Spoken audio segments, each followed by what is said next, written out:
Kita lanjutkan ya. Kemarin kita sudah dapat propping force-nya itu P sama dengan 14,19 kN. Nah, teman-teman, setelah itu kita akan ke fase kedua atau stage 2. Tunggu saya di sini saja ya. Stage 2 itu adalah kita akan membuat struktur yang meng-cancel propping sistemnya. Jadi, teman-teman bisa lihat. Oke, kita gambar.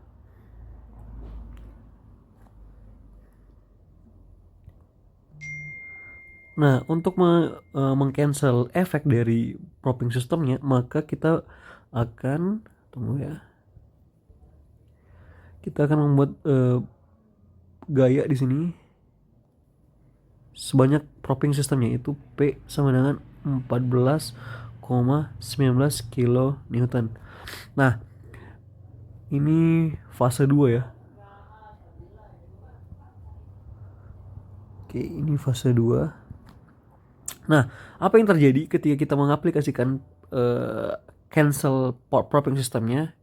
Kita pakai warna hijau, akan terjadi sway atau pergoyangan ya.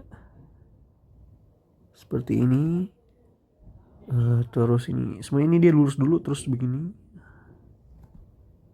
Oke. Ini di sepanjang delta, ini juga sepanjang delta. Baik.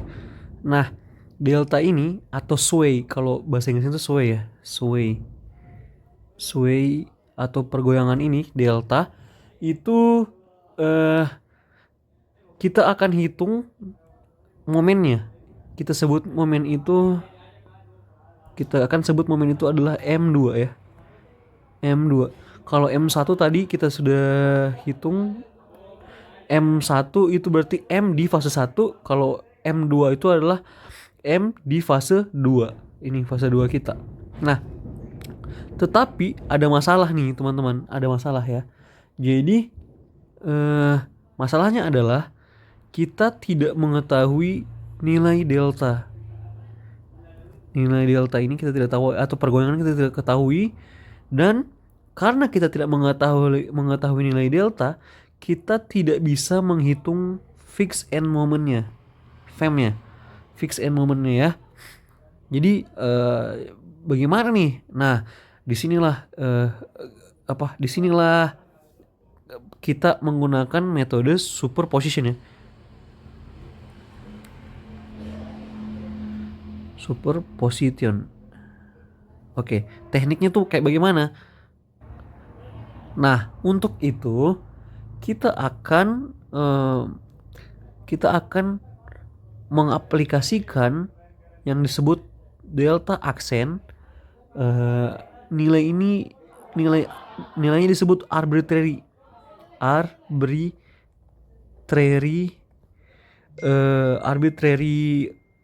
value atau nilai, bagaimana ya menjelaskannya, nilai yang dikira-kira begitu, nilai yang tidak pasti, arbitrary value. Nah, terus kita juga akan mengaplikasikan P aksen, sama juga dia arbitrary value, dan kita akan mengaplikasikan P aksen dan akan mendapatkan delta aksen. Nah, di pertemuan pertama untuk portal bergoyang, kita sudah tahu bahwa ada hubungan antara delta aksen, P aksen, dan delta sebenarnya dan P aksen sebenarnya. Nanti kita akan kerjakan.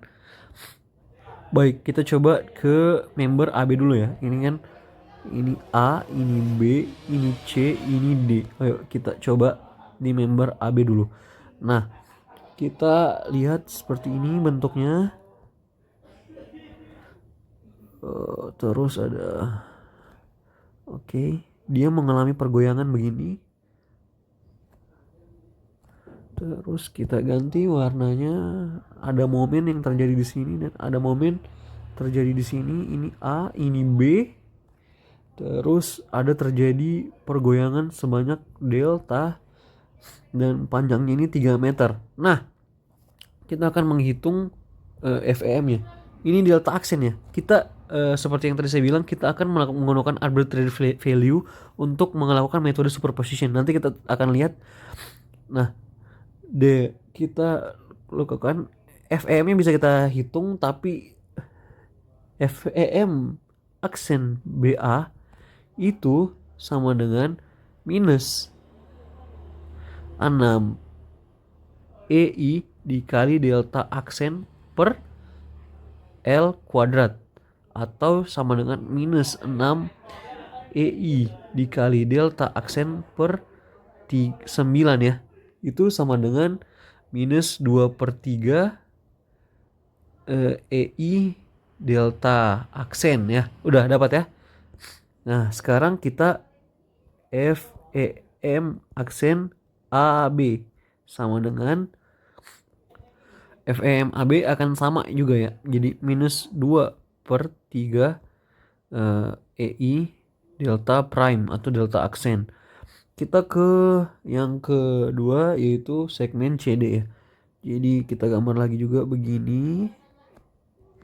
Mohon maaf tidak sesuai. Kalau tidak sesuai, ini dia akan melendut seperti ini kayak tadi. Ini kita kasih warna ini begini dan ini begini. Oke, ini D, ini C.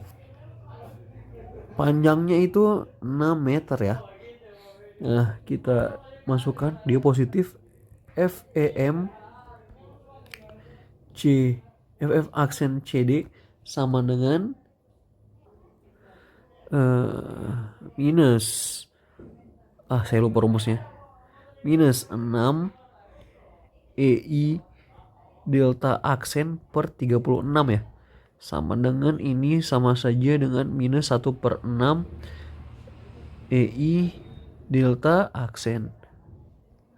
Dan yang terakhir FEM DC aksen itu sama, aksen DC itu sama dengan minus 1/6 EI delta prime atau delta aksen. Oke, baik, kita sudah dapat ya FEM-nya. Nah, di sini delta prime atau delta aksen dan EI-nya itu tidak perlu kita kita tidak perlu cari. Jadi arbitrary FEM aksen itu kita dapat tadi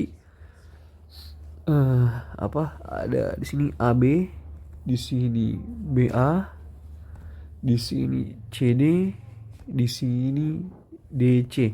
Kita tadi dapat ya, ini minus 2/3 EI delta, terus minus 2/3 EI delta prime, ini minus 1/6 EI delta prime, ini minus 1/6 EI delta prime.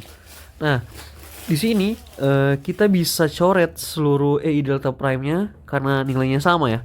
Kita coret cerok. Jadi tidak perlu di ini, dan kita bisa mengalihkan seluruh ruas dengan 6. Nah, kalau kita kalikan dengan 6, maka yang terjadi ini menjadi minus 4. Ini jadi minus 1. Nah, dari sini kita bisa dapat nilai, kita bisa melakukan cross distribution seperti biasa. Kita bikin dulu ya. Jadi oke, kita buat.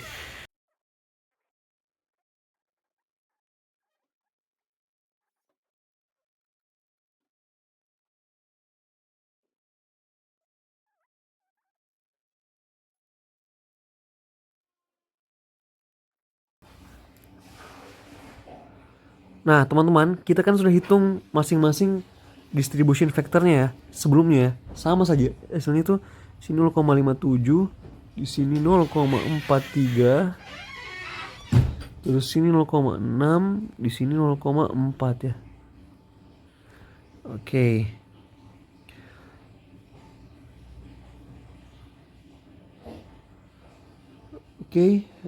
Terus kita bisa masukkan tadi ini minus 4, ini minus 4, Ini minus 1, ini minus 1.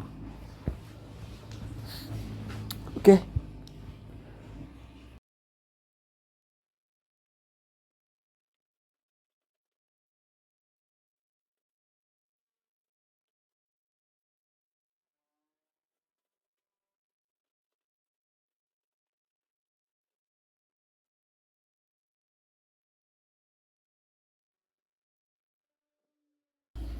Baik, sudah selesai ya. Akhirnya kita dapat finalnya minus 2,95, minus 1,74. Ini kontrol, ini juga kontrol. Sorry, ini positif ya. Terus minus 0,97. Oke, baik. Kita akan lanjut. Kita sudah dapat momen M2 nya ya. M1 sudah, M1 yang ini teman-teman bisa lihat. Ini M1. Nah, kita sudah dapat M2. Oke, kita lanjut. Sorry, bukan ya. Ini adalah M2 prime. Belum M2 beneran ya. Belum M2 beneran. Setelah itu kita akan mencari P prime atau P aksen. Nah, caranya kayak kemarin lagi ya. Kita tinjau member AB. Jadi di sini kita sudah dapat bagian ini dan bagian ini. Bagian ini adalah 1,74 dan bagian ini adalah 2,95, yang mana masing-masing minus ya.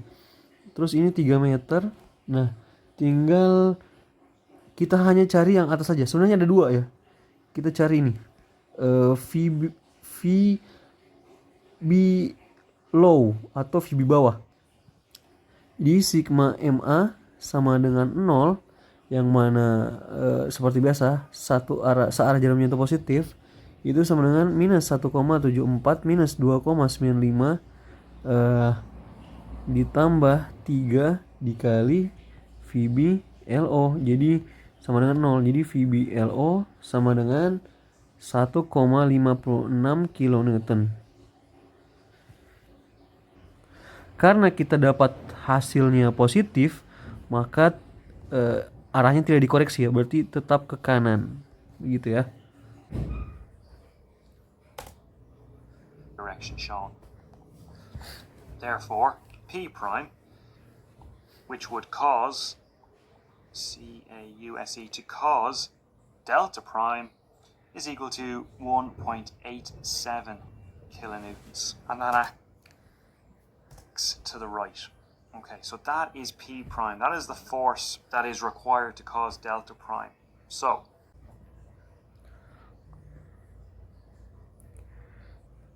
nah, tetapi teman-teman, kita tidak sedang mencari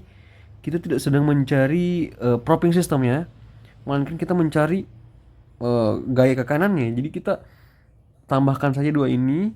Jadi P aksen itu sama dengan totalnya itu 1,87 kilonewton, yang mana P aksen ini menyebabkan delta aksen ya. Teman-teman kalau tetap bersama pembelajaran ini, ingat P aksen dan delta aksen atau P prime dan delta prime itu adalah arbitrary value atau nilai yang kita ada-adakan untuk bisa disuperpositionkan kan ya. Jadi P aksen ini itu menghasilkan momen fase 2 aksen ya kan. Momen ini adalah momen yang dihasilkan dari nilai arbitrary atau nilai yang kita ini M2 aksen gitu kan ya. Nah, ternyata kalau teman-teman baca lagi atau nonton yang pertama, momen M2 itu mempunyai hubungan yang disebut lambda. Lambda itu sama dengan P aslinya dibagi dengan P ini, apa namanya? P prime. Nah, untuk kita bisa mendapatkan M momen yang kedua asli dan delta asli tidak pakai prime, Dengan itu kita bisa menggunakan memanfaatkan persamaan ini. Bagaimana caranya? Begini. Kita sudah dapat P asli. P asli teman-teman lihat yang ini. Ini. P asli itu 14,19 ini yang melawan propping system tadi ya. 14,19 kita taruh itu P aslinya. Jadi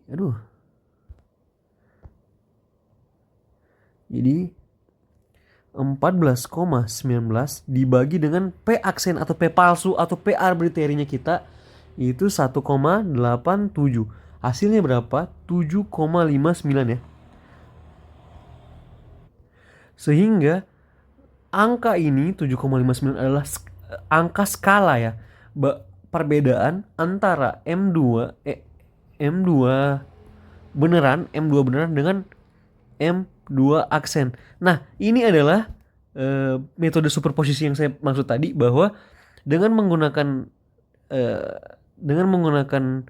nilai arbitrary atau nilai yang kita kira-kira itu bisa mendapatkan nilai yang asli dengan cara apa namanya, menskalakannya. Tunggu, habis ini saya akan menjelaskan lanjutannya. Jadi coba kita kerjakan ini. Jadi ya ini M1.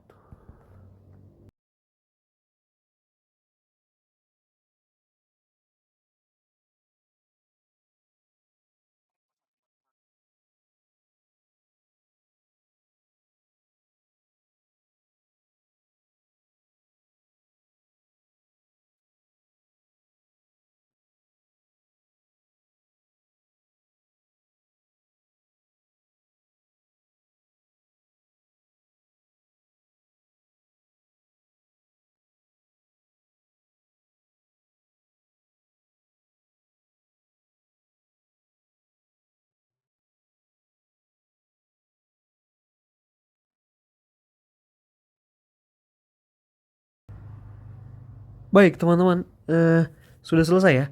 Jadi teman-teman bisa lihat ini summary dari semuanya. Jadi yang pertama M1 ini yang kita sudah hitung 3,49, 21,2 ini momen yang pertama. M2 aksen itu semua momen M2 aksen. Ini 1,74 ya. Terus nah, ini adalah M2 seperti yang kita tahu tadi rumusnya. Untuk mendapatkan M2 asli itu teman-teman hanya tinggal mengalihkannya dengan lambda. Jadi M2 itu adalah sama dengan lambda dikali M2 aksen. Jadi lambda itu juga rumusnya itu M2 asli, ini superposition ya, per M2 aksen. Sehingga kalau mau dapat M2 itu teman-teman langsung kali saja dengan lambda. Jadi M2 aksen dengan lambda gitu ya. Lambda sudah ditahu berapa, jadi tinggal kali. Lambdanya itu tadi 7,59, langsung kali saja dengan 2,95 dapat ini semua ya. Oke. Nah, finalnya adalah dengan menambahkan M1 dan M2 dapat hasilnya ini. Ini ya. Oke. Nah, akhirnya kita sudah dapat seluruh total momennya, momen ujung. Tinggal kita hitung. Jadi ini adalah momen yang sudah final atau momen yang sudah ditambahkan dengan faktor delta ya, atau sudah mengalami pergoyangan. Momen yang sudah mengalami pergoyangan ini totalnya. Oke. Kita akan langsung kerjakan dan gambar ya. Oke, dengan mengetahui seluruh momen final yang mengakibatkan portal bergoyang, kita sudah bisa kerjakan. Jadi misalnya member AB ya. Misalnya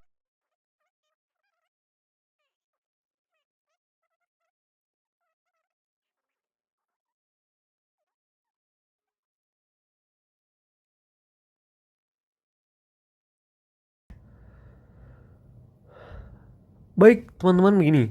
Seperti biasa, karena sudah dapat momen-momen ujungnya, teman-teman kita akan mencari momen maksimum ya dari setiap member. Kita akan cari momen maksimum. Ya, pokoknya sudah selesai ya. Seperti biasa pokoknya kayak dulu. Kayak yang sebelum-sebelumnya.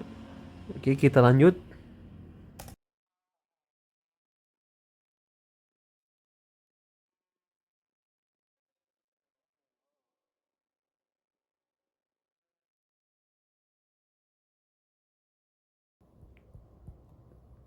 Oke, sudah jadi ya, dapat VBLO dan HA-nya. Ah, sekarang kita akan mencari momen maksimumnya ya. Semoga ada. Teman-teman, saya kasih tahu trik ya. Jadi dengan membagi HA 12,63 dengan total berapa gaya beban terdistribusinya, maka teman-teman akan mendapatkan jarak momen maksimumnya. Momen maksimum itu saya ingatkan lagi, kita dapatkan dari mana? Kalau lintangnya 0, maka disitulah momen maksimumnya. Nah, kita akan aplikasikan jadi HA per 6 itu berapa? Jadi HA itu 12,63 per 6, hasilnya itu adalah 2,1 meter di atas A ya. Di atas A. Nah, teman-teman, jadi jarak jarak momen maksimum itu di 2,1 m. Ayo kita hitung.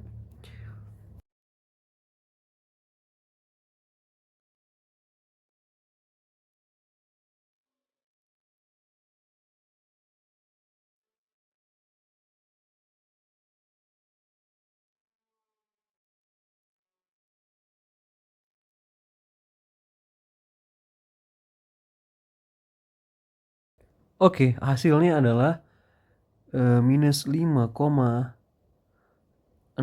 kilonewton meter. Oke, kita akan lanjut ke yang berikutnya. Kita lanjut ke sini ya. Yang ada momen, yang ada ini aja kita kerjakan. Yang ada bebannya. Bawahnya aja lah. Jadi member apa yang ada bebannya? Aduh, saya sudah pusing. Member BC ya. Oke. Kita gambar jadi dia begini.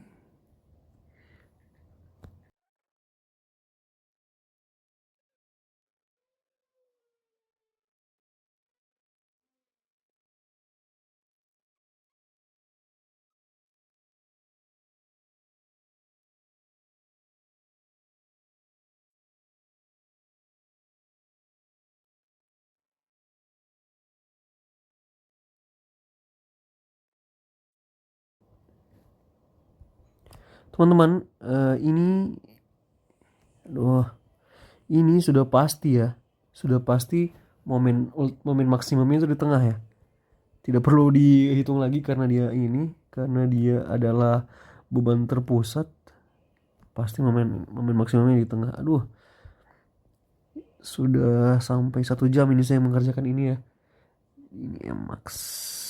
Jadi di sini ada 8 kilonewton meter dan di sini ada 22,17 kilonewton. Oke, jadi kalau teman-teman hitung ini jadi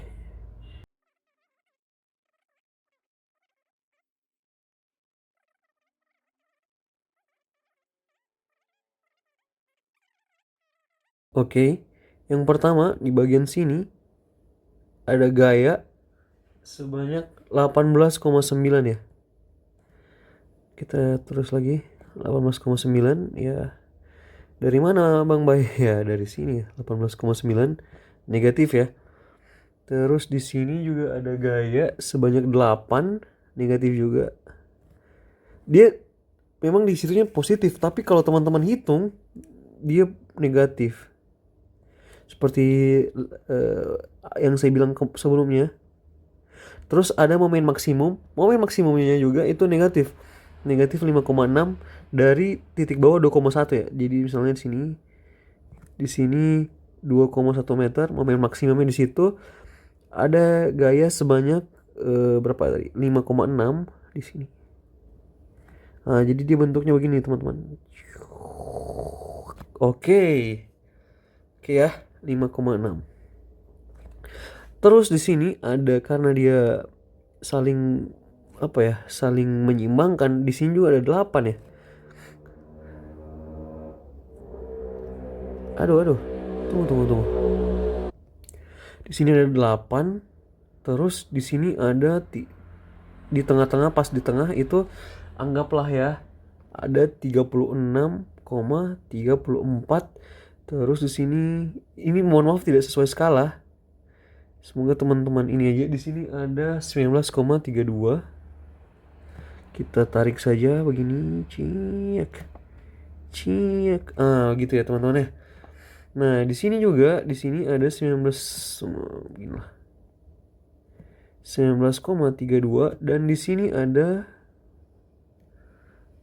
13,24. Ginilah. Oke. Jadi ini positif, negatif, ini negatif, ini positif. Oke. Teman-teman, sudah jadi. Sekarang kita ke sebelah sini. Kita akan membuat diagram lintangnya lagi. Tapi mohon maaf karena waktu ini sudah lebih 1 jam ya videonya. Jadi teman-teman begini, apa perbedaan dari sway dan non sway atau perbergoyang dan terbergoyang ini dari sini ya. Teman-teman bisa lihat ini momennya. Seluruh momen ini mengalami tekan ya, minus. Sehingga itu menandakan bahwa struktur teman-teman itu bergoyang. Jadi kalau di ini kan dia akan seperti ini.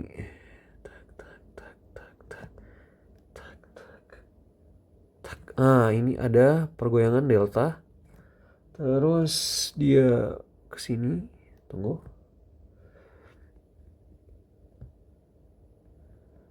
Dan ke sini. Gitu ya. Ini juga ada pergoyangan delta. Baik, terima kasih. Nanti kita akan, kalau untuk lintangnya teman-teman bikin saja ya. Kan sudah bisa ya. Terima kasih. Assalamualaikum warahmatullahi wabarakatuh.